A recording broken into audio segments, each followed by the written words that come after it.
ஓகேப்பா, போகலாம். பண்டைய நகரங்கள் பாடம் பார்க்க போகிறோம். இந்த பண்டைய நகரங்கள் பாடத்தில் என்னெல்லாம் இருக்கும் அப்படின்னா, இந்தியாவில் பழமையான நகரங்கள் எதெல்லாம் இருந்தது, அந்த நகரங்களினுடைய சிறப்புகள் என்னென்ன, அந்த நகரங்களை யார் யார் என்னென்ன சிறப்பிச்சிருக்காங்க அப்படிங்கிற விஷயம்தான் இருக்கும். ஃபஸ்ட்டு பாருங்க, உலகின் மிக தொன்மையான நாகரிகம் மெசபடோமியா நாகரிகம். இந்த நாகரிகம் எத்தனை ஆண்டுகளுக்கு முற்பட்டது அப்படின்னா 6500 ஆண்டுகளுக்கு முற்பட்டது. நம்ம இதுக்கு முன்னாடி பார்த்துருக்கோம். மெசபடோமியானா என்ன அர்த்தம்னு சொல்லியிருக்கேன். மெசபடோமியா அப்படின்னா என்ன, மெசபடோமியானா அதனுடைய அர்த்தம் என்னன்னு சொல்லியிருக்கல ஆல்ரெடி. என்னப்பா? மத்திய ஆறு. மெசபடோமியா அப்படிங்கிறது மத்திய ஆறு அப்படின்னு அர்த்தம். மெசபடோமியா அப்படிங்கிறது மத்திய ஆறு அப்படின்னு அர்த்தம். இந்த மெசபடோமியா நாகரிகம் தான் இருக்கிறதுலே வந்து பாத்தீங்க அப்படின்னா மிக தொன்மையான நாகரிகம். மிக தொன்மையான நாகரிகம் எது அப்படின்னு பாத்தீங்கன்னா மிக தொன்மையான நாகரிகம். அண்ட் ஒன் மோர் திங் என்ன அப்படின்னு பாத்தீங்கன்னா, இது வந்து எத்தனை ஆண்டுகளுக்கு முற்பட்டது அப்படின்னா 6500 ஆண்டுகளுக்கு வந்து முற்பட்டது. சரிங்களா? 6500 ஆண்டுகளுக்கு முற்பட்டது தான் எந்த நாகரிகம் அப்படின்னா இந்த மெசபடோமியா நாகரிகம். அதே மாதிரி இருக்கிறதுலையே ரொம்ப பழமையான நாகரிகம், இருக்கிறதுலையே ரொம்ப பழமையான நாகரிகம் எது அப்படின்னு பார்த்தீங்கன்னா இந்த மெசபடோமியா நாகரிகம். சரிங்களா?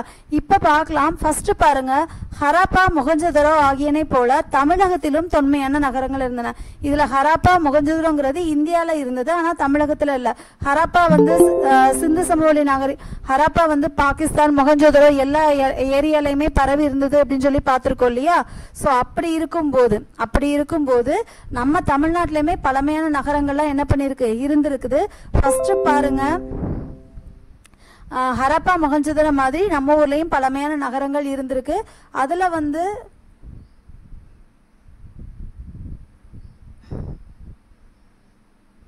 ஓகே, அதுல வந்து மிக முக்கியமான நகரங்கள் எது அப்படின்னு பாத்தீங்கன்னா மதுரை, காஞ்சி, பூம்புகார். மிக முக்கியமான நகரங்கள் எதெல்லாம் அப்படின்னு பாத்தீங்கன்னா மதுரை, காஞ்சி, பூம்புகார். மொஹஞ்சதரோ ஹரப்பா எவ்வளோ சிறப்பு வாய்ந்ததா இருந்துச்சோ அதே மாதிரி நம்ம ஊர்லயும் 3 நகரங்கள் ரொம்ப புகழ்பெற்றதா இருந்தது. அது என்னன்னா மதுரை, காஞ்சி, பூம்புகார். சரியா? இதற்கான சான்றுகள் வந்து நம்ம எப்படிலாம் கண்டுபிடிக்கலாம் அப்படின்னா, பயணிகளினுடைய பயண குறிப்புகள்ல இருந்தும் தொல்லியல் கண்டுபிடிப்புகள்ல இருந்தும் நம்மளால தெரிஞ்சுக்க முடியும். இதற்கான சான்றுகளை வந்து எப்படி தெரிஞ்சுக்க முடியும் அப்படின்னா, பயணிகள் குறிப்புகள் எழுதி வச்சிருப்பாங்க, தொல்லியல் சான்றுகள், இலக்கியங்கள், இதன் மூலமா என்ன பண்ண முடியும்னா நம்ம அறிஞ்சிக்க முடியும். இப்போ இந்த 3 நகரங்களை பத்தி பார்க்க போறோம். ஃபர்ஸ்ட் என்ன நகரம் அப்படின்னா பூம்புகார். சரியா? அதாவது பூம்புகார் அப்படிங்கிறது பழமையான நகரங்கள்ல ஒண்ணு. பழமையான நகரங்கள்ல ஒண்ணுதான் எது அப்படின்னா பூம்புகார். அதாவது காப்பிய மாந்தர்களான கோவலனும் கண்ணகியும், கோவலன் கண்ணகி கதை சிலப்பதிகாரம் படிச்சிருப்போம் இல்லையா?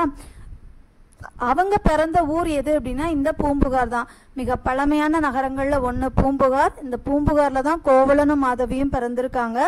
பூம்புகார் ரொம்ப முக்கியமானது என்ன அப்படின்னாப்பா, புகழ் பெற்று விளங்கிய துறைமுக நகரம்.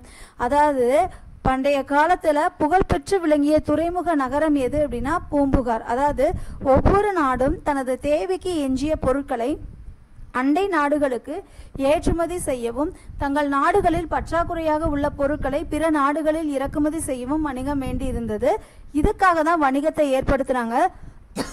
அந்த வணிகத்தை ஏற்படுத்தினாங்க. இதன் மூலமா தான் எது உருவாச்சு, துறைமுகங்கள் வந்து உருவாச்சு. அதாவது பண்டைய மிக பழமையான நகரங்கள்ல ஒண்ணு எது அப்படின்னு பாத்தீங்கன்னா பூம்புகார். இதுல நம்மளுடைய காப்பிய மாந்தர்கள், சிலப்பதிகார காப்பிய மாந்தர்கள் கோவலன் கண்ணகி 2 பேருமே இந்த ஊர்ல தான் பிறந்திருக்கிறாங்க. இன்னும் சொல்ல போனா பூம்புகார் வந்து மிக சிறப்பா புகழ்பெற்ற துறைமுக நகரமும் கூட. அதாவது நம்மளுக்கு பொருட்களினுடைய தேவை அதிகமா இருந்தது. நம்ம நாட்டுல அதிகமா உற்பத்தி செஞ்ச பொருட்களை வேறொரு நாட்டுக்கு ஏற்றுமதி செய்யும் இந்த துறைமுக நகரங்கள் வந்து உருவாச்சு. சரியா? இந்த துறைமுகம் தான் இந்த பூம்புகார் துறைமுகம். இந்த பூம்புகார் துறைமுகம் வந்து எந்த கடலினுடைய கரையில அமைந்தது அப்படின்னு பாத்தீங்கன்னா வங்காள விரிகுடா கடலின் கரையில் அமைந்துள்ளது. இந்த பூம்புகார் வந்து எங்க இருந்தது அப்படின்னு பாத்தீங்கன்னா வங்காள விரிகுடா கடலினுடைய கரையில அமைந்திருக்கு. இது காவிரி ஆறு கடலோடு கடக்கும் இடத்தில் தற்போதைய மயிலாடுதுறை அருகே அமைந்துள்ளது. இப்ப வந்து இந்த பூம்புகார் துறைமுகம் எங்க இருக்கு அப்படின்னா மயிலாடுதுறை அருகே இருக்கு. அதாவது இந்த சோசியலை பொறுத்த மட்டுக்கும் கண்டென்ட் நிறைய இருக்கிற மாதிரி இருக்கும், ஆனா படிக்கிறதுக்கு செம்ம இன்ட்ரெஸ்டிங்கான விஷயங்கள். சரியா? இப்ப இதுல என்னெல்லாம் பார்க்கணும், மிக பழமையான நகரங்கள்ல ஒண்ணு பூம்புகார். காப்பிய மாந்தர்களா இருந்த கோவலன் கண்ணகி 2 பேருமே பிறந்த ஊர் இதுதான். புகழ்பெற்று விளங்கிய துறைமுக நகரம். ஏன் அப்படின்னா ஒருத்தர் அவங்க நாட்டில் தேவைக்கு அதிகமாக ஒரு பொருளை உற்பத்தி செஞ்சாங்கன்னா அதை ஏற்றுமதி செய்யறதுக்கும் அவங்களுக்கு தேவையான சில பொருட்களை இறக்குமதி செய்யறதுக்கும் இந்த துறைமுகம் வந்து ரொம்ப உதவியா இருந்தது. வரலாற்று சிறப்புமிக்க துறைமுகம் தான் எது அப்படின்னா பூம்புகார். இந்த பூம்புகார் வந்து வங்காள விரிகுடா கடலுடைய கரையில தான் அமைஞ்சிருக்கு. அது மட்டும்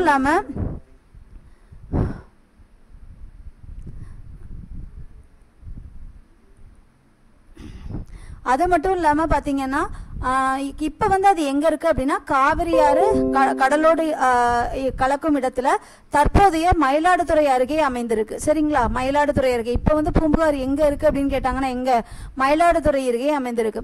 இப்ப நம்ம பார்த்தது வந்து பூம்புகார். இப்ப நம்ம அடுத்து பார்க்க போறது வந்து பூம்புகார் துறைமுகம். இந்த நகரத்திற்கு புகார், காவேரி பூம்பட்டினம் என்ற பெயர்களும் உண்டு. பூம்புகாருக்கு வந்து 2 பேர் இருக்கு. என்னெல்லாம் அப்படின்னா புகார், காவேரி பூம்பட்டினம்னு 2 பெயர்கள் இருக்கு. இதுல சங்க கால சோழ அரசின் துறைமுகம் தான் எது அப்படின்னா பூம்புகார். சேரரசின் துறைமுகம் என்னதுப்பா? சேரரசின் துறைமுகம், பாண்டிய அரசின் துறைமுகம், இதெல்லாம் படிச்சிருக்கோமா? படிச்சிருக்கோம். சேரர்களினுடைய துறைமுக நகரம் எது? இப்ப சோழர்களினுடைய துறைமுக நகரம் பாண்டியர்களுடைய தலைநகரம் கொர்க்கை. சேரர்களுடையது முசிறி. சரிங்களா? ஆமா.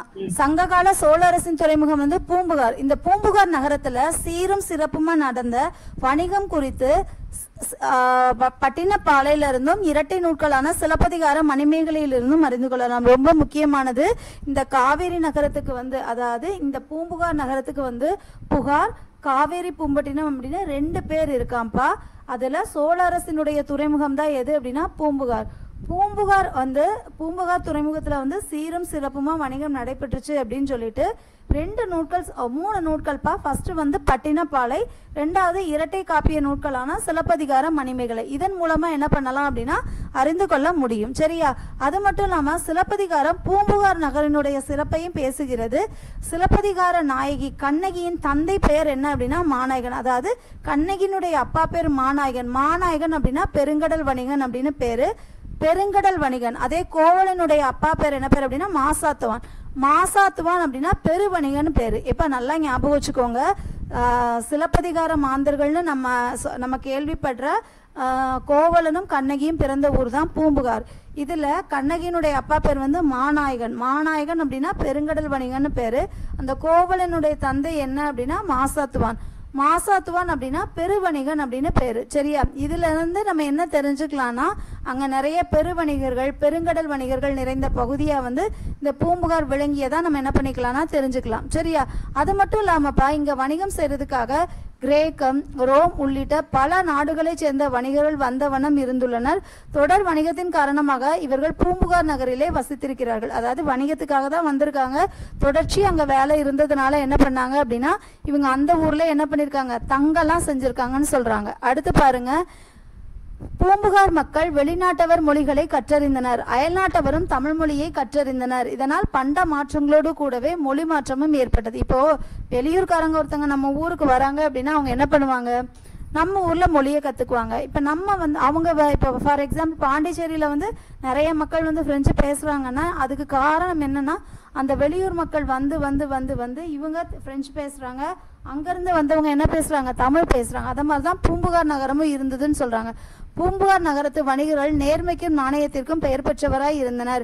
சரியான விலைக்கே பொருட்களை விற்றனர். கூடுதலான விலைக்கு பொருட்களை விற்பது தவறான செயல் என்று கருதினர் என்று பட்டினப்பாலை கூறுகிறது. ரொம்ப முக்கியமான பாயிண்ட். அதாவது நேர்மையா வணிகம் செஞ்சாங்க. அதாவது சங்க காலத்துல பூம்புகார் நகரத்தில் உள்ள வணிகர்கள் வந்து நேர்மையா வணிகம் செஞ்சாங்க அப்படின்னு சொல்லக்கூடிய நூல் எது அப்படின்னா பட்டினப்பாலை.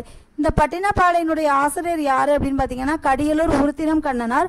அவர் வந்து எந்த நூற்றாண்டை சேர்ந்தவர் அப்படின்னா 2ஆம் நூற்றாண்டை சேர்ந்தவர். இதுல இருந்து நம்ம புகார் நகரினுடைய தொன்மையை வந்து என்ன செஞ்சுக்கலாம், அறிஞ்சுக்கலாம் அப்படின்னு சொல்றாங்க. சரிங்களா? அது மட்டும் இல்லாம இப்ப நமக்கு பார்க்க போறது ரொம்ப முக்கியமானது, ஒரு புக் பேக் கொஸ்டினும் கூட. சரியா? அவங்க எங்கெங்க இருந்து என்னென்ன பொருட்களை இறக்குமதி பண்ணாங்க அப்படின்னு பார்க்கலாம். கடல் வழியா குதிரைகளை இறக்குமதி பண்ணாங்களாம்ப்பா. கடல் வழியா எதை இறக்குமதி பண்ணிருக்காங்க, குதிரைகளை இறக்குமதி பண்ணிருக்காங்க. அடுத்து மிளகை வந்து தரைவழி தடங்கள் மூலமா இறக்குமதி பண்ணிருக்காங்க. ஃபர்ஸ்ட் வந்து குதிரை வந்து தரைவழி மூலமா, கருமிளகும் தரைவழி தடங்கள் மூலமா. வடமலையிலிருந்து தங்கம் இறக்குமதி செய்யப்பட்டது. ரொம்ப ரொம்ப முக்கியமான, வடமலையிலேருந்து என்ன இறக்குமதி செஞ்சுருக்காங்க? தங்கம். அதை திருப்பி அவங்க மெருகூட்டி, அதாவது இப்போ வெறும் தங்கமாக இருக்கிறத அதை ஆபகரணமாக செஞ்சு திருப்பி அதை என்ன பண்ணியிருக்காங்க? ஏற்றுமதி பண்ணியிருக்காங்க. சரியா?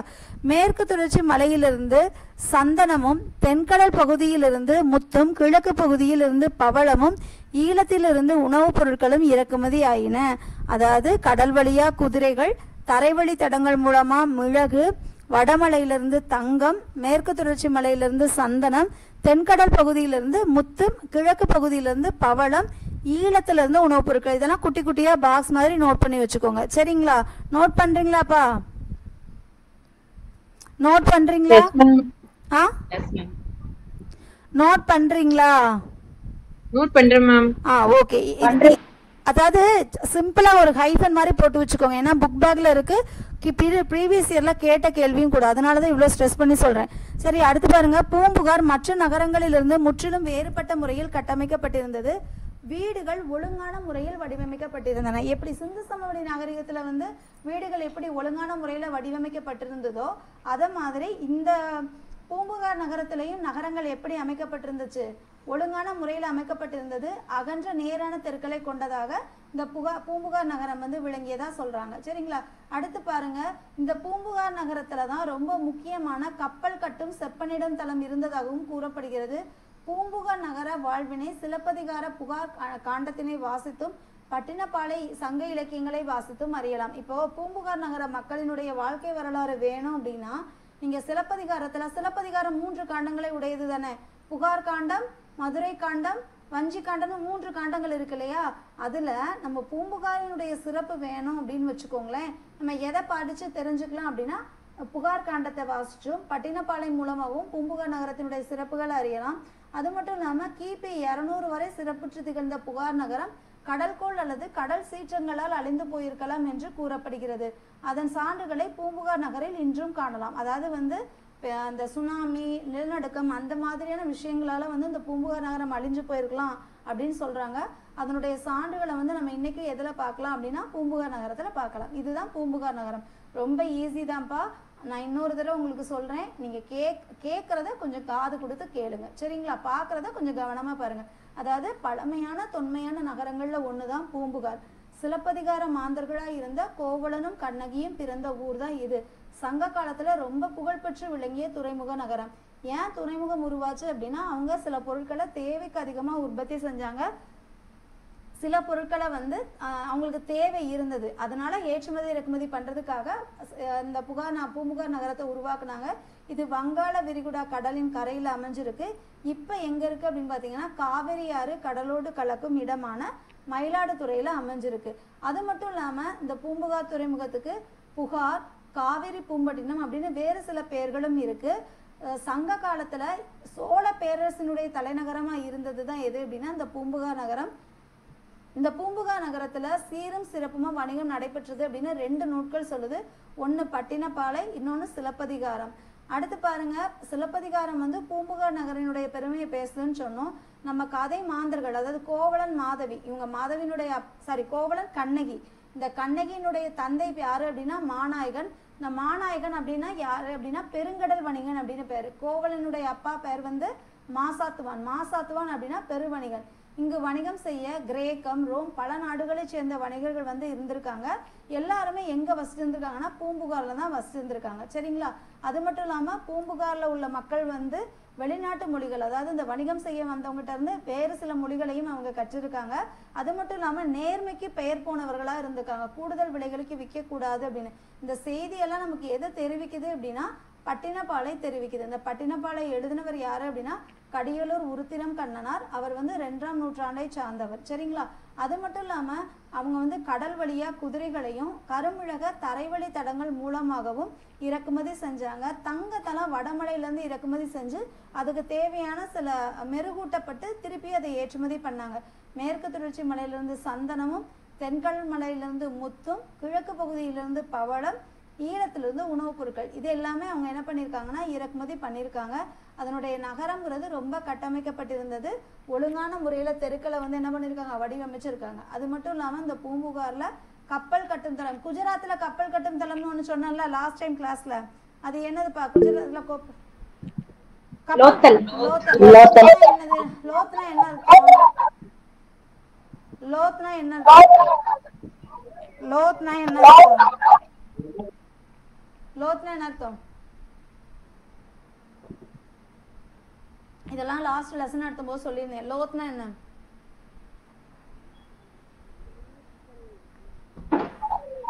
சொல்லுங்க யாராவது. லோத்னா இரண்டான அர்த்தம். இந்த லோத்தல் துறைமுகம் எங்க இருக்கு? குஜராத்ல சபர்மதி ஆற்றங்கரையில இருக்கு. இதெல்லாம் சொன்னா சொல்லலையா? சொன்னீங்க மேம். அப்புறம் ஏன் பதில் வரவே மாட்டேங்குது? எத்தனை பேர் இருக்கீங்க? யாராவது பதில் சொன்னாதானே. நான் மட்டும் இங்க பாருங்க, நல்லா புரிஞ்சுக்கோங்க. நான் மட்டுமே பேசி கிளாஸ் எடுக்கிறதா இருந்தா நான் ரெக்கார்டட் கிளாஸ் உங்களுக்கு கொடுத்துட்டு போயிடுவேன். ஒரு கான்வர்சேஷன் வேணுங்கிறதுனாலதான் லைவ் கிளாஸ் வந்து உட்கார்ந்துட்டு இருக்கு. புரியுதா? இப்ப வந்து பூம்புகார் நகரம் வந்து 200 ஆண்டுகள் வந்து சிறப்பு பெற்று இருந்தது. ஆனா அது வந்து திருப்பி நிலநடுக்கம் கடற்கோள்களால அந்த பூம்புகார் நகரம் அழிந்து போயிருக்கலாம் அப்படின்னு சொல்றாங்க. சரியா? அது மட்டும் இல்லாம அந்த பூம்புகார் நகரத்தினுடைய சிறப்பு வேணும் அப்படின்னா நம்ம சிலப்பதிகாரத்துல புகார் காண்டத்தையும் பட்டினப்பாளைய வாசிச்சாலும் நமக்கு அதனுடைய பெருமை வந்து என்ன செய்யும் தெரியும். சரியா? அடுத்து நம்ம பார்க்கக்கூடியது என்ன அப்படின்னு பாத்தீங்கன்னா மதுரை. இந்த மதுரை பொறுத்த மட்டுக்கும் இந்தியால பழமையான நகரங்கள்ல ஒண்ணுதான் எது அப்படின்னாப்பா மதுரை. சரிங்களா? பழமையான நகரங்கள்ல ஒண்ணு. அதுக்கடுத்து இன்னொன்று நமக்கு தெரியும், சங்கம் வளர்த்த நகரம் அப்படின்னு சொல்லுவாங்க. மதுரை என்ன சொல்லுவாங்க அப்படின்னா சங்கம் வளர்த்த நகரம்னு சொல்லுவாங்க. அதுல இருந்தே நம்ம இதனுடைய தொன்மையை புரிஞ்சுக்கலாம். அத மாதிரி பாருங்க, பண்டைய காலத்துல மதுரையை முறையே பாண்டியர்களும் சோழர்களும் களப்பிரர்களும் ஆட்சி செய்தனர். இடைக்காலத்தில் பிற்கால சோழர்களும் பிற்கால பாண்டியர்களும் ஆட்சி செய்தனர். அவர்களை தொடர்ந்து நாயக்கர்கள் ஆட்சிக்கு வந்தனர். இங்க பாருங்க, ஃபர்ஸ்ட் பாண்டியர்கள் சோழர்கள் களப்பிரர்கள் ஆட்சி செஞ்சாங்க. இடைக்காலத்துல பாத்தீங்கன்னா கடைச்சங்க காலத்துலதான் இப்படி. பண்டைய காலத்துல வந்து பாண்டியர்கள் சோழர்கள் களப்பிரங்கிற வரிசையில ஆட்சி பண்ணிட்டு இருந்திருக்காங்க. இடைக்காலத்துலதான் யாரு வந்திருக்கா அப்படின்னா பிற்கால சோழர்கள் வந்து பிற்கால சோழர்களும் பிற்கால பாண்டியர்களும் அவர்களை தொடர்ந்து நாயக்கர்களும் என்ன பண்ணிருக்காங்க அப்படின்னா ஆட்சி புரிந்திருக்காங்க. இதுக்கான சான்றுகள்லாம் நமக்கு எங்க இருக்கு அப்படின்னு பாத்தீங்கன்னா மதுரைக்கு அருகே இருக்கக்கூடிய கீழடியில நடத்தப்பட்ட அகழாய்வுல என்ன வந்திருக்கு அப்படின்னா நமக்கு கிடைச்சிருக்கு. மதுரையை பொறுத்த மட்டுக்கும் சங்கம் வளர்த்த நகரம். சோழர்கள் பாண்டியர்கள் களப்பிரர்களும் நிறைய பேர் ஆட்சி பண்ணியிருக்காங்க. இடைக்காலத்துல பிற்கால சோழர்களும் பிற்கால பாண்டியர்களும் அவர்களை தொடர்ந்து நாயக்கர்களும் ஆட்சி புரிந்தனர். இதற்கான சான்றுகள் எல்லாமே நமக்கு மதுரைக்கு அருகே உள்ள கீழடியில கிடைச்சிருக்கு. அடுத்து பாருங்க, சங்கம் அமைத்து தமிழை வளர்த்த பெருமை மதுரைக்கு உண்டு. கடைச்சங்க காலத்தில் 49 பேர். கடைச்சங்க காலத்துல எத்தனை புலவர்கள் வந்து தமிழ் பணி செஞ்சிருக்காங்களாம்? 49 பேர் வந்து தமிழ் பணி செஞ்சிருக்காங்க. அது மட்டும் இல்லாம கிழக்கு கடற்கரையில அமைந்திருந்த தொண்டியிலிருந்து மதுரைக்கு அகில் சந்தனம் போன்ற நறுமண பொருட்கள் கொண்டு வரப்பட்டன. இதுவும் ரொம்ப முக்கியமான பாயிண்ட்பா. கிழக்கு கடற்கரையில் அமைந்துள்ள தொண்டியிலிருந்து மதுரைக்கு என்னென்ன பொருட்கள்லாம் கொண்டு வந்திருக்காங்க? அகிலும் சந்தனமும், இந்த 2 பொருட்களையும் கொண்டு வந்திருக்காங்க. அதுக்கப்புறம் பண்டைய இஸ்ரேல் அரசர் சாலமன் முத்துக்களை உவரி என்னும் இடத்தில் இறக்குமதி செய்தார். அவர் வந்து எந்த இடத்துல இருந்து இறக்குமதி செஞ்சிருக்காரு அப்படின்னா உவரி அப்படிங்கிற இடத்துல இறக்குமதி செஞ்சிருக்காரு. அது மட்டும் இல்லாம பாண்டிய துறைமுகமான கொர்க்கைக்கு அருகில் உவரி உள்ளது. இந்த உவரி எங்க இருக்கு அப்படின்னா பாண்டியர்களுடைய துறைமுகம் கொர்க்கைன்னு சொன்னோம்ல, அந்த கொர்க்கைக்கு அருகில தான் எது இருக்கு அப்படின்னு பாத்தீங்கன்னா இந்த உவரியானது இருக்கு. அது மட்டும் இல்லாம ரோமானிய நாணயங்கள் தயாரிக்கும் தொழிற்சாலை, ரொம்ப முக்கியமான பாயிண்ட், நிறைய தடவை கேட்ட கேள்வி. ரோமானிய நாணயங்கள் தயாரிக்கும் தொழிற்சாலை எங்க இருக்கு அப்படின்னு பாத்தீங்கன்னா மதுரையில இருக்கு. அது மட்டும் இல்லாம பிற நாட்டு நாணயங்களும் மதுரையில் அச்சடிக்கப்பட்டது மதுரையின் புகழுக்கு சென்று. அதாவது நாணய தொழிற்சாலை எல்லாமே எங்கதான் இருந்திருக்கு? மதுரையில தான் இருந்திருக்கு. அடுத்து இந்த பாக்ஸை பொறுத்த மட்டுக்கும் என்ன அப்படின்னாப்பா நாளங்காடி அல்லங்காடி. நாள்ங்கிறது பகல்ல இருக்கக்கூடியது, அல்ங்கிறது இரவு இருக்கக்கூடியது. அதாவது மதுரையை வந்து தூங்கா நகரம்னு சொல்லுவாங்க. அப்ப ஏன்னா அவங்க காலையிலையும் வேலை பார்ப்பாங்க, நைட்டும் வேலை பார்ப்பாங்க.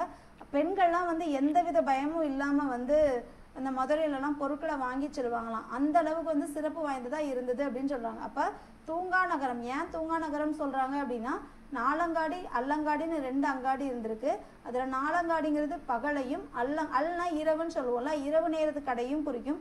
அங்க உள்ள அந்த நகரமே தூங்காம எப்பவுமே சுறுசுறுப்பா வேலை செஞ்சுட்டு இருக்கும். பெண்கள் எந்தவித பயமும் இன்றி இரவு நேரத்துல வந்து எங்க போனாங்க? அல்லங்காடிக்கு பொருட்களை வாங்கி சென்றனர். அந்த அளவுக்கு இந்த மதுரை நகரம் வந்து எப்படி இருந்ததா? பாதுகாப்பான நகரமா இருந்தது அப்படின்னு சொல்றாங்க.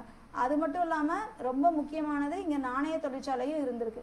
அடுத்து பாருங்க, புகழ்பெற்ற கிரேக்க வரலாற்று ஆசிரியர் மெகஸ்தனிஸ் குறிப்புகளில் மதுரையை பற்றிய தகவல்கள் உண்டு. அதாவது மதுரையை பற்றிய தகவல்கள் இருக்கு. அதுல பாருங்க, மௌரிய வம்ச அரசரான சந்திரகுப்த மௌரியர் தனது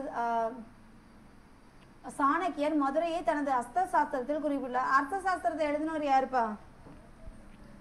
அர்த்த சாஸ்திரத்தை எழுதினவங்க யாரு? அர்த்த சாஸ்திரத்தை எழுதினவர் யாரு? சாணக்கியர் தானே. சாணக்கியர் அர்த்த சாஸ்திரத்தை எழுதுவார். சாணக்கியர் யாரு அப்படின்னா சந்திரகுப்தரின் அமைச்சர். அவர் வந்து மதுரையை பத்தி அர்த்த சாஸ்திரத்துல குறிப்பிட்டிருப்பாரு. இப்ப 2 பேர் வருவாங்க. இதுல 2 பேர் புக் பேக்ல கொஞ்சம் கன்ஃபியூஸ் பண்ற மாதிரி 2 கேள்வி இருக்கும். அதாவது எப்படின்னா, புகழ்பெற்ற கிரேக்க வரலாற்று ஆசிரியர் மெகஸ்தனிஸ் பற்றிய குறிப்புகள் மதுரையில இருக்கு, சரியா? அதாவது யாருடைய குறிப்புகள்ல மதுரையை பற்றி இருக்கு அப்படின்னா மெகஸ்தனிஸ், சரியா? யார் வந்து தன்னுடைய ஒரு நூல்ல குறிப்பிட்டிருக்காரு அப்படின்னா சாணக்கியர் அர்த்த சாஸ்திரத்துல வந்து என்ன பண்ணிருப்பாரு, மதுரையை பத்தி குறிப்பிட்டிருப்பாரு, சரியா? அது மட்டும் இல்லாம மதுரை நகரை சுற்றிலும் இருந்த அகழியில் யானைகள் கூட செல்லும் அளவிற்கு அகலமான சுரங்க பாதைகள் அமைக்கப்பட்டிருந்தன. மதுரையில வந்து அந்த அளவுக்கு சுரங்க பாதைகள் என்ன பண்ணிருக்காங்க, அமைச்சிருக்காங்க. அதனால மதுரை வந்து சிறப்புடைய நகரமா திகழ்ந்துச்சு அப்படின்னு சொல்றாங்க. இங்க பாருங்கப்பா, மதுரையை பொறுத்த மட்டும் ரொம்ப பழமையான நகரங்கள்ல ஒண்ணு மதுரை. சங்கம் வளர்த்த நகரம் மதுரை. மதுரையை பொறுத்த மட்டுக்கும் பாண்டியர்கள், சோழர்கள், களப்பிரர்கள் அப்படின்னு 3 பேர் ஆட்சி பண்ணாங்க. இடைக்காலத்துல பிற்கால சோழர்களுக்கு அப்புறம் வந்தவங்க தான் யாரு அப்படின்னா பிற்கால பாண்டியர்கள். பிற்கால சோழர்கள், பிற்கால பாண்டியர்கள், அதுக்கப்புறம் யாரு அப்படின்னு பாத்தீங்கன்னா நாயக்கர்கள் வந்து ஆட்சி பண்ணியிருக்காங்க. இதற்கான சான்றுகள்லாம் நமக்கு எங்க இருக்கு அப்படின்னா கீழடியில இருக்கு, சரியா? அது மட்டும் இல்லாம சங்கம் அமைத்துதான் சங்கம் 3ஆம் சங்கம், அதாவது முதல் சங்கம், இடைச்சங்கம், கடைநிலை சங்கம் இருக்கும்ல, இதுல 3ஆம் சங்கம் அமைத்த இடம் தானே மதுரை. சங்கம் வளர்த்த இடம் தானே மதுரை சொல்லுவாங்க. ஸோ சங்கம் அமைத்து தமிழை வளர்த்த பெருமை மதுரைக்கு உண்டு. கடைச்சங்க காலத்துல தமிழ் பணி செய்த புலவர்கள் மொத்தம் எத்தனை பேர்னா 49 பேர் ஆட்சி பண்ணியிருக்காங்க. தமிழ் பணி ஆட்சியிருக்காங்க. அது மட்டும் இல்லாம கிழக்கு கடற்கரையில தொண்டியிலிருந்து மதுரைக்கு அகில், சந்தனம். தொண்டியிலிருந்து மதுரைக்கு 2 பொருட்களை ஏற்றுமதி கொண்டு வந்திருக்காங்க, இறக்குமதி பண்ணியிருக்காங்க, அகிலும் சந்தனமும். அதுக்கப்புறம் பண்டைய இஸ்ரேல் அரசர் சாலமன் வந்து முத்துக்களை வந்து உவரி அப்படிங்கிற இடத்துல இருந்து இறக்குமதி செஞ்சிருக்காரு. இந்த உவரி வந்து எங்க இருக்கு அப்படின்னா கொற்கைக்கு அருகில இருக்கு அப்படின்னு சொல்றாங்க. அது மட்டும் இல்லாம ரோமானிய நாணய தொழிற்சாலை எங்க இருக்கு, மதுரையில இருக்கு. பொதுவா மதுரையை தூங்கா நகரம் அப்படின்னு சொல்லுவாங்க. தூங்கா நகரம் அப்படிங்கிறது நாலங்காடி, அல்லங்காடின்னு 2 வகையான அங்காடிகள் இருந்தது. நாலங்காடிங்கிறது பகல் பொழுதின் அங்காடி, அல்லங்காடிங்கிறது இரவு நேர அங்காடி. அது எப்பவுமே அங்குள்ள மக்கள் ரெஸ்ட் எடுக்க மாட்டாங்க, ரொம்ப உயிர்ப்போடு இருப்பாங்க. ஈவன் லேடிஸ் கூட நைட்ல போய் டிராவல் பண்ற அளவுக்கு அந்த ஊர் வந்து இருந்தது அப்படின்னு சொல்றாங்க. அடுத்து அந்த மதுரையை பத்தின குறிப்புகள் வந்து 2 பேர் சொல்லியிருக்காங்க. அதுல ஃபர்ஸ்ட் யாருன்னு பாத்தீங்கன்னா மெகஸ்தனிஸோட குறிப்புகள். 2வது வந்து யாரு அப்படின்னா மௌரிய வம்ச அரசரான சந்திரகுப்த அரசனுடைய அமைச்சர் இருந்த சாணக்கியர் தன்னுடைய அர்த்த சாஸ்திரத்துல வந்து என்ன பண்ணிருப்பாரு அப்படின்னா குறிப்பிட்டிருப்பாரு, சரியா? அடுத்து நம்ம பார்க்கக்கூடியது என்ன அப்படின்னு பாத்தீங்கன்னா காஞ்சி. அதாவது கல்வி கற்பதற்கான இடத்தை பள்ளிகள்னு அழைக்கிறோம், சரியா? இந்த பள்ளிகள் முதல்ல எங்க அமைச்சிருக்காங்க அப்படின்னா காஞ்சி நகர்ல தான் அமைச்சிருக்காங்க, சரிங்களா? அதாவது கல்வி கற்பதற்கான இடத்தை தான் என்ன சொல்லுவோம் அப்படின்னா பள்ளிகள் அப்படின்னு சொல்லுவாங்க. இதுல வந்து நம்ம காஞ்சி நகரத்துல தான் என்ன பண்ணிருக்காங்க, முதலா பள்ளிகள் அமைச்சிருக்காங்க. அது மட்டும் இல்லாம சமணர் அமைத்த பள்ளிகளில் சமண மாணவர்களும் புத்த விகாரங்களில் புத்த மாணவர்களும் பயின்றனர். ரொம்ப முக்கியமான விஷயம், நாலந்தா பல்கலைக்கழகம்னால யாரு வருவா அப்படின்னா யுவான் சுவாங். அந்த யுவான் சுவாங் கூட கூடுதல் படிப்புக்காக எங்க வந்தாரு அப்படின்னா காஞ்சிக்கு வந்தாரு. அந்த அளவுக்கு சிறப்பு வாய்ந்தது. இங்க பாருங்க, புகார் அப்படிங்கிறது பூம்புகார்னு சொல்லுவோம் இல்லையா? பூம்புகாரை என்ன சொல்லுவோம் அப்படின்னா துறைமுக நகரம் அப்படின்னு சொல்லுவோம். மதுரை என்ன சொல்லுவோம் அப்படின்னா மதுரையை வந்து வணிக நகரம் அப்படின்னு சொல்லுவாங்க. காஞ்சியை வந்து கல்வி நகரம்னு சொல்லுவாங்க. அடுத்து வரக்கூடியது வந்து ரொம்ப முக்கியமானதுப்பா. நகரங்கள்ல சிறந்தது காஞ்சி அப்படின்னு யாரு சொல்லுவா அப்படின்னா காளிதாசர். ஒரு 3 பேர் வருவாங்க. நகரங்கள்ல சிறந்தது காஞ்சி அப்படின்னு யாரு சொல்லுவா அப்படின்னா காளிதாசர் அவர்கள் சொல்வாரு. கல்வியில் கரையில்லாத காஞ்சி அப்படின்னு யாரு சொல்லுவா அப்படின்னா திருநாவுக்கரசர் சொல்வாரு. நகரங்கள்ல சிறந்தது காஞ்சின்னு காளிதாசர் சொல்வாரு. கல்வியில கரையில்லாத காஞ்சி அப்படின்னு யார் சொல்லுவா அப்படின்னா திருநாவுக்கரசர் சொல்வாரு. அது மட்டும் இல்லாம புத்தகயா, சாஞ்சி போன்ற 7 இந்திய புனித தலங்களுள் காஞ்சியும் ஒன்று அப்படின்னு சீன வரலாற்று ஆசிரியர் யுவான் சுவாங் வந்து குறிப்பிடுறாரு. என்ன சொல்றாரு அப்படின்னா புத்தகயா மொத்தம் 7 புனித தலம் இருக்கு, அதுல நம்ம காஞ்சியும் ஒண்ணு அப்படின்னு யார் சொல்லுவா அப்படின்னா யுவான் சுவாங் சொல்வாரு. இது ரொம்ப முக்கியமானது. அது மட்டும் இல்லாம தொண்டை நாட்டுல உள்ள மிக பழமையான நகரம் எது அப்படின்னு பாத்தீங்கன்னா காஞ்சி. இதுல தர்மபாலர், ஜோதிபாலர், சுமதி, போதி தர்மர் போன்ற சான்றோர்கள் காஞ்சியில் பிறந்து வாழ்ந்தவர்கள். ரொம்ப முக்கியமானதுப்பா. தொண்டை நாட்டுல மிக பழமையான நகரம் எது அப்படின்னா காஞ்சி தான். அதுல யாரெல்லாம் பிறந்திருக்கா அப்படின்னு பாத்தீங்கன்னா தர்மபாலர், ஜோதிபாலர், சுமதி, போதி தர்மர் இவங்க எல்லாமே. சரிங்களா? அடுத்து காஞ்சி கோயில்களின் நகரம் என்று அழைக்கப்படுகிறது. இங்க இருக்கக்கூடிய எந்த கோயில் மிகவும் புகழ்பெற்றதான்? கைலாசநாதர் கோயில் வந்து ரொம்பவும் புகழ்பெற்றது அப்படின்னு சொல்றாங்க. சரிங்களா? அடுத்து பாருங்க, சேரநாடு. சேரநாடுங்கிறது எந்தெந்த ஊரெல்லாம் உள்ளடக்கியது வரும்னு பார்த்தீங்கன்னா கோவை, நீலகிரி, கரூர், கன்னியாகுமரி. கோவை, நீலகிரி, கரூர், கன்னியாகுமரி இதெல்லாம் வந்து எதில் வரும் அப்படின்னா சேர நாட்டில் வரும். சோழ நாட்டில் இதெல்லாம் வரும் அப்படின்னா தஞ்சை, திருவாரூர், நாகை, திருச்சி, புதுக்கோட்டை மாவட்டங்கள் இதெல்லாம் எதில் வரும் அப்படின்னா சோழ நாட்டில் வரும். பாண்டிய நாடு பகுதி எது அப்படின்னு பார்த்தீங்கன்னா மதுரை, ராமநாதபுரம், சிவகங்கை, தூத்துக்குடி, திருநெல்வேலி இதெல்லாம் எதில் வரும் அப்படின்னா பாண்டிய நாட்டில் வரும். அடுத்து தொண்டை நாடு. தொண்டை நாட்டில் எதெல்லாம் வரும்னா காஞ்சிபுரம், திருவள்ளூர், தருமபுரி, திருவண்ணாமலை, வேலூர், விழுப்புரம் இது எல்லாமே தொண்டை நாட்டில் வரும். சரியா? இதை வந்து லைட்டாக கிளான்ஸ் விட்டுக்கோங்க. அடுத்து பாருங்க, பல்லவ மன்னனான ராஜசிம்மன் கற்கோயிலை கட்டினார். கற்கோயிலை கட்டினவன் யாரு அப்படின்னா ராஜசிம்மன். பல்லவர்கள் காலத்தில் எண்ணற்ற குடைவரை கோயில்கள். குடைவரை கோயில்கள்னாலே பல்லவர் காலம்தான். அடுத்து பௌத்த துறவியான மணிமேகலை தனது இறுதி காலத்தை காஞ்சியில் கழித்தார் என்பது இதன் சிறப்புக்கு இன்னொரு சான்று. அதாவது நம்மளுடைய மணிமேகலை அம்மா வந்து தங்களுடைய வாழ்நாளில் கடைசி காலத்தில் வந்து காஞ்சியில் தான் இருந்தாங்க அப்படிங்கிறதும் ஒரு சிறப்பு. அடுத்து வேளாண்மை சமூகத்தில் நீர் மேலாண்மைக்கு முதன்மையான இடம் உண்டு. காஞ்சி நகரத்தை சுற்றிலும் நூற்றுக்கணக்கான ஏரிகள் வெட்டப்பட்டு நீர் தேக்கி உள்ளது. இந்த ஏரிகள் கால்வாய்களுடன் இணைக்கப்பட்டிருந்தது. இன்றும் காஞ்சிபுரம் ஏரிகளின் மாவட்டம் என்று அழைக்கப்படலாம். காஞ்சிபுரத்தை என்ன சொல்லுவோம் அப்படின்னா ஏரிகளின் மாவட்டம் அப்படின்னு சொல்லுவோம். அது மட்டும் இல்லாமல் கரிகால் சோழனால் கட்டப்பட்ட கல்லணை, காஞ்சிபுரத்தை சுற்றிலும் உள்ள ஏரிகள் மற்றும் கால்வாய்கள் மூலம் தமிழர்களின் நீர் மேலாண்மை திறனை அறிந்து கொள்ளலாம். இந்த காஞ்சிபுரத்தை பொறுத்த மட்டும் கல்வி நகரப்பா, உங்களுக்கு ரொம்ப தெரிஞ்சுக்க வேண்டியது கல்வி நகரம் இது. சமணர் எப்படி அமைத்த பள்ளியில சமண மாணவர்களும் புத்த விகாரங்கள்ல புத்த மாணவர்களும் பயின்றாங்களோ அதை மாதிரி நாலந்தா பல்கலைக்கழகத்துல படிச்ச யுவான் சுவாங் வந்து கல்விக்காக வந்து காஞ்சிபுரம் வருவாரு. பொதுவா புகார் நகரம் என்ன சொல்லுவோம் அப்படின்னா துறைமுக நகரம்னு சொல்லுவோம், மதுரையை வணிக நகரம்னு சொல்லுவோம், காஞ்சியை கல்வி நகரம்னு சொல்லுவோம். நகரங்கள்ல சிறந்தது காஞ்சி அப்படின்னு யார் சொல்லுவோம் அப்படின்னா காளிதாசர் சொல்வாரு. கல்வியில கரையில்லாத காஞ்சி அப்படின்னு திருநாவுக்கரசர் காஞ்சி நகர சொல்வாரு. உலகத்துல 7 இடத்துல வந்து 7 புனித தலம் இருக்கு. அதை மாதிரி ஒண்ணுதான் எது அப்படின்னா இந்த காஞ்சிபுரமும் அப்படின்னு சொல்லுவாங்க. இந்த காஞ்சிபுரத்துல நிறைய பேர் வந்து படிச்சிருக்காங்க, நல்லா பெருமையானவங்களா இருந்திருக்காங்க. தர்மபாலர், ஜோதிபாலர், சுமதி, போதி தர்மர் இவங்க எல்லாருமே.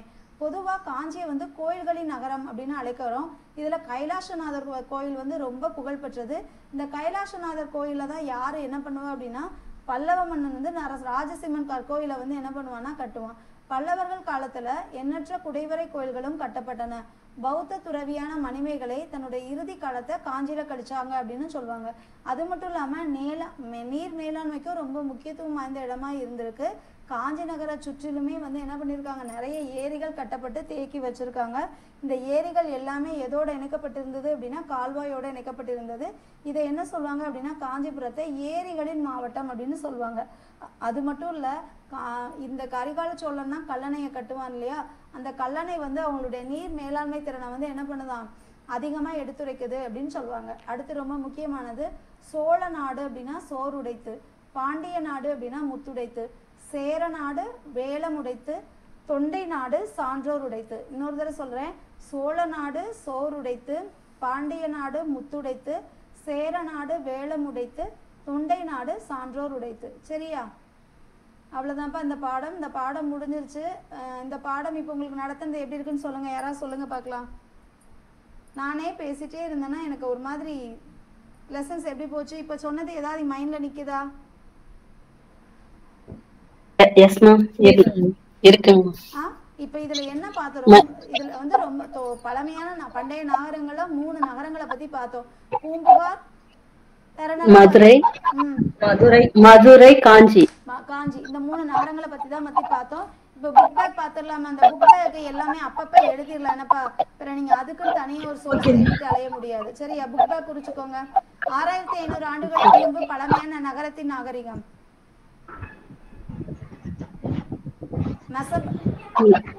மெசபடோமியா நாகரிகம். இந்த நகரம் கேட்டிருக்காங்க, ஈராக் தான் வரும். சரியா? 2வது கேள்வி, இவற்றுள் எது தமிழக நகரம்? இதுல எது தமிழக நகரம்? காஞ்சிபுரம், வங்காள விரிகுடாவுடன் தொடர்பில்லாத நகரம் எது அப்படின்னா காஞ்சிபுரம் தான். ஏன்னா பூம்புகார், கொற்கை, தொண்டிக்கெல்லாம் தொடர்பு இருக்கு. தமிழர்களின் நீர் மேலாண்மை விளக்குவது கல்லணையும் காஞ்சிபுர ஏரிகளும். பின்வருவனற்றுள் எது தொன்மையான நகரம் அல்ல? மதுரை, காஞ்சிபுரம், பூம்புகார், சென்னை. இதுல எது வரும்? சென்னை தான் வரும். அடுத்து கீழடி அகழாய்வுகளுடன் தொடர்புடைய நகரம் எது அப்படின்னா மதுரை. ஏன்னா மதுரையில இருந்து 15 கிலோமீட்டர் 12 கிலோமீட்டர் தொலைவில் இருக்கு இந்த கீழடி. சரிங்களா? அடுத்து பாருங்க, பூம்புகார் நகரத்திலிருந்து அண்டை நாடுகளுக்கு ஏற்றுமதியும் இறக்குமதியும் நடைபெற்றது. வங்காள விரிகுடா கடல் போக்குவரத்திற்கு ஏதுவாக அமைந்ததால் அண்டைய நாடுகளுடன் வணிகம் சிறப்பு பெற்றிருந்தது அப்படின்னா இதுல கூற்றும் சரி, கூற்றுக்கான காரணமும் சரி. சரிங்களா? அடுத்து திருநாவுக்கரசர் கல்வியில் கரையில என குறிப்பிட்ட நகரம் காஞ்சிபுரம். இந்தியாவின் 7 புனித தலங்களுள் ஒன்று என யுவான் சுவாங் குறிப்பிட்டது காஞ்சிபுரம். நகரங்களில் சிறந்தது காஞ்சிபுரம் என்று காளிதாசர் குறிப்பிட்டுள்ளார். இது மூணுமே சரி. சரியா? அடுத்து சரியான தொடரை கண்டறி. இதுல ஒரே ஒரு தொடர் தான்ப்பா.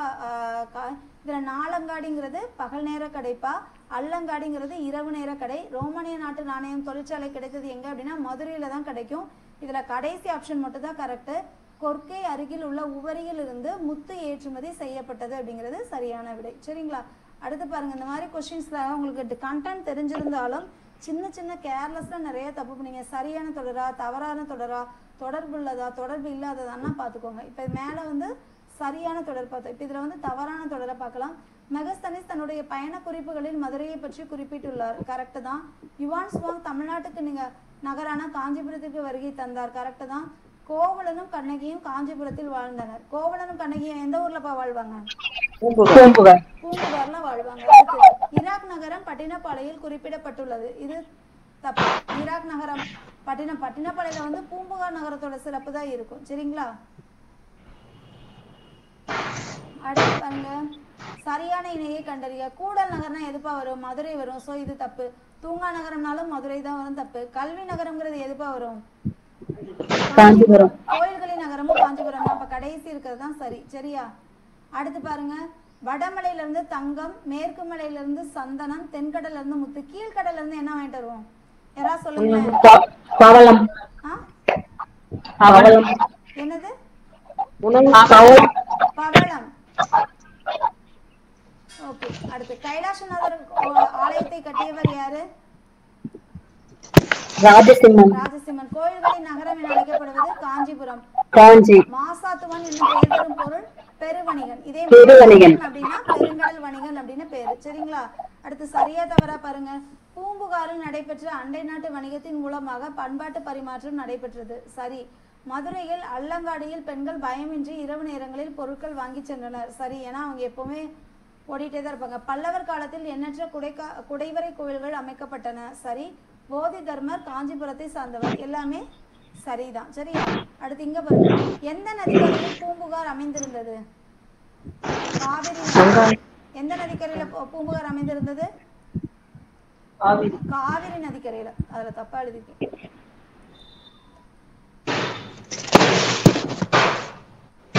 ஓகே. தமிழ்ச்சங்கம் தொன்மையான நகரம் எது? சங்கம்னாலே எதுதான் வரும்? மதுரை தான் வரும். சங்க இலக்கியங்களில் ஏதேனும் ஒன்று கூறு. பட்டினப்பாளைய, சிலப்பதிகாரம் எதுனாலும் சொல்லலாம். பாண்டிய நாட்டை பற்றி குறிப்புகள் எழுதிய கிரேக்க வரலாற்று ஆசிரியர் யாரு? மெகஸ்தனிஸ். அடுத்து தமிழ்நாட்டின் தெற்கு மாவட்டங்கள் சங்க காலத்தில் எந்த ஆட்சியின் கீழ் இருந்தன? பாண்டியர் ஆட்சியின் கீழே இருந்தன. சரியா? நாலந்தா பல்கலைக்கழகத்தில் தங்கி படித்த சீன வரலாற்று ஆசிரியர் யார்? Yuan Chwang. அடுத்து திருநாவுக்கரசர் காஞ்சியை எவ்வாறு குறிப்பிடுகிறார்? கரையில்லாத காஞ்சின்னு சொல்வாரு. சங்க காலத்தில் இரவு நேர கடைகளின் பெயர் என்ன? அல்லங்காடி. பல்லவ மன்னன் ராஜசிம்மனால் காஞ்சியில் கட்டப்பட்ட கோயிலின் பெயர் என்ன? கைலாசநாதர் கோயில். ஏரிகளின் மாவட்டம் என்று அழைக்கப்படுவது எது அப்படின்னா காஞ்சிபுரம். வணிகம்னா வியாபாரம் செய்யறது. வங்காள விரிகுடா கடற்கரையில் அமைந்துள்ள ஒரு துறைமுகத்தின் பெயரை குறிப்பிடுக. பூம்புகார். சரிங்களா? இந்த பாடம் இவ்வளவுதான். இந்த பாடத்துல இந்த கண்டென்ட் நம்ம தரவா படிச்சாலே எந்த கேள்வியை கேட்டாலும் நம்மளால என்ன பண்ண முடியும்? ஆன்சர் பண்ண முடியும். இந்த லெசன் கண்டிப்பா நமக்கு வந்து ரொம்ப ரொம்ப யூஸ்